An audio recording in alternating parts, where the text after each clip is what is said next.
கடன் பிரச்சனை தீர்க்கும் செவ்வாய்க்கிழமை பரிகாரம்.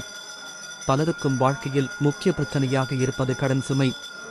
பல முயற்சிகளும் வழிபாடுகளும் செய்தும் தீராத கடன் பிரச்சனைகளுக்கு செவ்வாய் பகவான் காரணமாக இருக்கிறார்.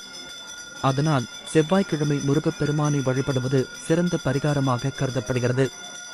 யமகண்ட நேர பரிகாரம். செவ்வாய்க்கிழமை காலை 9:00 முதல் 10:30 வரை உள்ள யமகண்ட நேரம் மிகவும் சிறப்பானது. அந்த நேரத்தில் கொள்ளு தானியத்தில் சிறிய தொகை பணத்தை வைத்து முருகனை மனமாற வேண்டிக் கொண்டு கடனில் இருந்து கொடுக்க வேண்டிய தொகையை செலுத்துங்கள்.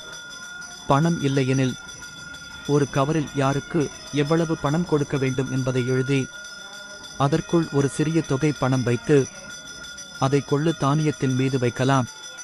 பின்னர் முழு தொகையுடன் சேர்த்து கொடுக்கலாம். இந்த பரிகாரம் மனம் கொடுத்து செய்யும் போது கடன் பிரச்சனை படிப்படியாக தீரும்.